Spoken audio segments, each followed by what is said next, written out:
Like, why? Who wanted this phone? And now that I have it in my hands, will it change my mind?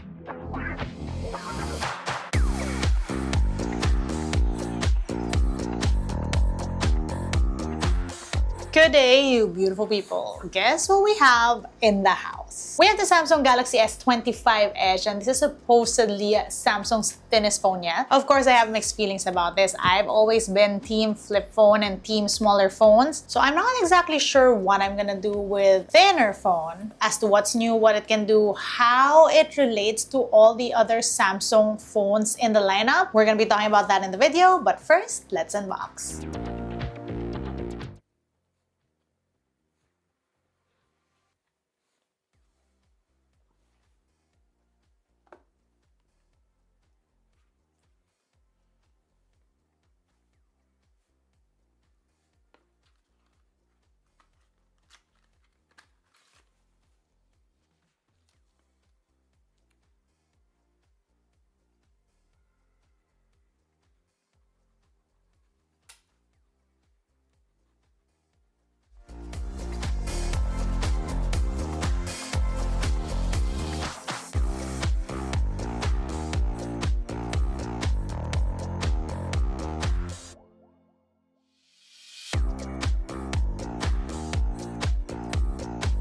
So the whole selling point of the Edge is that it's thin. I know it doesn't seem as impressive on video if you look at it like this. I honestly wasn't that impressed when they first teased it at an Unpacked event. But holding this phone, you really do feel how sleek it is. In hand, it does feel really nice and slim. As you can see, the only thing that does protrude are those cameras. And it looks and feels like any Samsung device. You have a volume rocker, an unlock button. At the bottom, your speakers, USB-C port, SIM tray, a clean other side and top. And versus the older Samsung Edges, this phone has flat sides. Despite being thin, it still feels very boxy to me. And despite that 6.7-inch screen that I would consider to be a bigger screen, I will admit that it does feel better in my tiny pockets. I mean, it's still a large phone, but at least it isn't as thick and bulky. Now, the thing about this phone is that despite it being marketed as a slim phone, like I kid you not, when they first announced this, that really just was what they were selling, its thinnest. Despite all that, this is a pretty capable phone. This is powered by Snapdragon 8 Elite, that big, large screen, the same size as the Samsung S25s, and it also has a 200-megapixel main rear camera. The one thing that this phone does seem to sacrifice for its thinness would of course be the battery. This phone reps a 3,900 mAh battery which compared to some flagships of this year, which rep like 6,000 mAh batteries, it does feel a little bit small. Honestly, I wonder how that's gonna hold up to my use cases, especially if I do a vlog test. But maybe that's something we need to check out a little later on. Okay, so the S25 EDGE is 5.8 millimeters thin. If you're like me and you're not very good with numbers, you can't even begin to sort of imagine how that feels. So let's put it side by side with a bunch of phones so you get how thin this phone is. First of all, this is the Samsung Fold side by side with EDGE at the bottom here. As you can see, it is nearer in thickness or thinness as the phone unfolded. We have the S25 Ultra now, and obviously the S25 Ultra has a bigger screen. And these two phones, they run on the same processor and they have the same main 200-megapixel camera on the back here. And to be honest, I love the cameras on the Ultra, but it's really just way too big for me. Here it is side by side with the EDGE though. That is a significant difference in thickness. On the other hand, we have the S25 Plus, and as you can see, they are the same size, but obviously not the same thickness.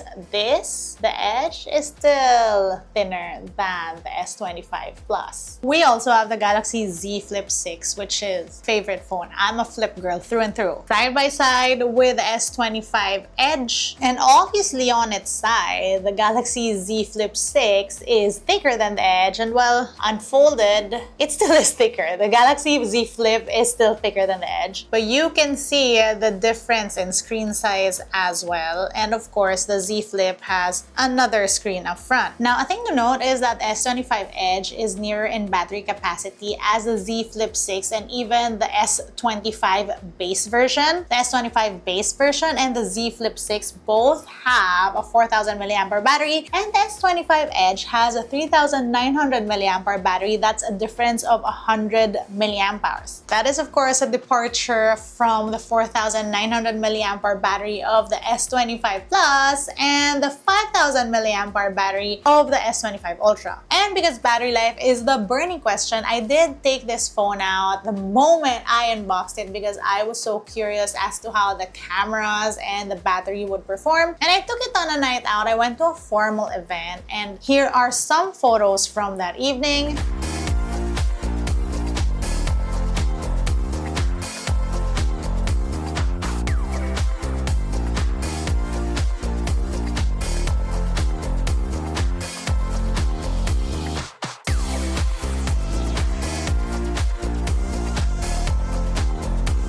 For context, it's a 200 megapixel main camera, a 12 megapixel wide. Now, interesting because they opted for a wide versus a telephoto on the rear, and that's a 12 megapixel selfie camera. Now, admittedly, it wasn't a heavy shoot day, and of course, it was a formal event, so I wasn't on my phone a lot. But this did last me throughout that dinner, the evening, and up until the next morning. But that was just screen on time of like 1 hour and 49 minutes. So nowhere near what we'd see if we were on, say, the Ultra or the S25 Plus. But on the other hand, yay, it did last me throughout the event. And well, I can also tell you that screen on time is not really any indication of full battery capacity because we each have different use cases, but at least you get an idea of how long this phone will last. This was just the first charge cycle of this phone, and this is something I want to test out more, so let me know if you guys want me to do a camera vlog test with this phone. Comment down below. Anyway, aside from that, I did try and shoot video with this phone as well, and it can of course do 8K 30 FPS or 4K 30 or 60 FPS. And yes, even the selfie camera can do 4K, which is great news. On the other hand, because this does not have a telephoto shooter, you just won't get the same range or quality for zoomed in shot as, let's say, an Ultra device or even an S25 device, which have dedicated telephoto cameras. I will say though that the choice between a telephoto and a wide camera, I would opt for the wide, so I'm honestly okay with that. Anyway, here are some sample videos shot on this phone.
Now, I've been thinking a lot about this phone, like what is the point, who is it for, why they even make this? And especially because when you make something this thin, there has to be some compromises. And that manifested, I'd say, in the biggest way with the size of the battery that you have on this phone. Now, this brings me to the last phone that I absolutely wanted, but had an issue with the battery. This is the iPhone 13 mini, and I wanted this phone from the get-go, except the 2,438 mAh battery just was so bad. It was so bad that even though I love the idea of this phone, I couldn't. Now, I could argue that if I was okay with my battery suffering, that I would have opted for a smaller phone versus a thinner phone. Because again, I will die on the hill that this phone failed, not because people didn't want small phones, but because it wasn't a very good small phone. Battery was really, really bad. But then again, it would be unfair to compare the Edge to the iPhone mini because this is a significantly larger 3,900 milliamp hour battery. And if you think about it, there are even more optimizations now, like AI, that will be more battery efficient for this phone. And despite the smaller battery, if you think about it, the fact that you still have this thin phone that runs on a flagship processor and a 200 megapixel camera, it's actually not bad. I mean, again, your choices for smaller, sleeker, more compact phones would be, well, the Z Flip 6, which will give you a 4,000 milliamp hour battery and a 2-cam setup, but with a 50 megapixel main shooter. Or you can get the S25, which again reps the same 4,000 milliamp hour battery, 3 cameras, so you get the range, but then you get a smaller screen and not that 200 megapixel camera still. Or you check out the S25 EDGE. So if you're looking for something sleeker but powerful, if you're okay with less cameras but a very powerful camera, and if you're someone who doesn't mind topping up their phone throughout the day, this might be a phone you'd want to look at. Honestly, now I sort of get who it's for. It's for someone who wants something sleek, powerful, dependable, without any frills. I mean, I sort of get it now, and it's not just because I held it in my hand, which in itself is a really nice experience. But yeah, this is just my first look at the phone. Let me know what you guys think. If you want to see me do a camera vlog test or a social media test, comment down below. That's it for today's video. If you want to see how I use my tech on a daily basis, find me online. That's isadoes_ on Instagram, Twitter, and TikTok. Till next time.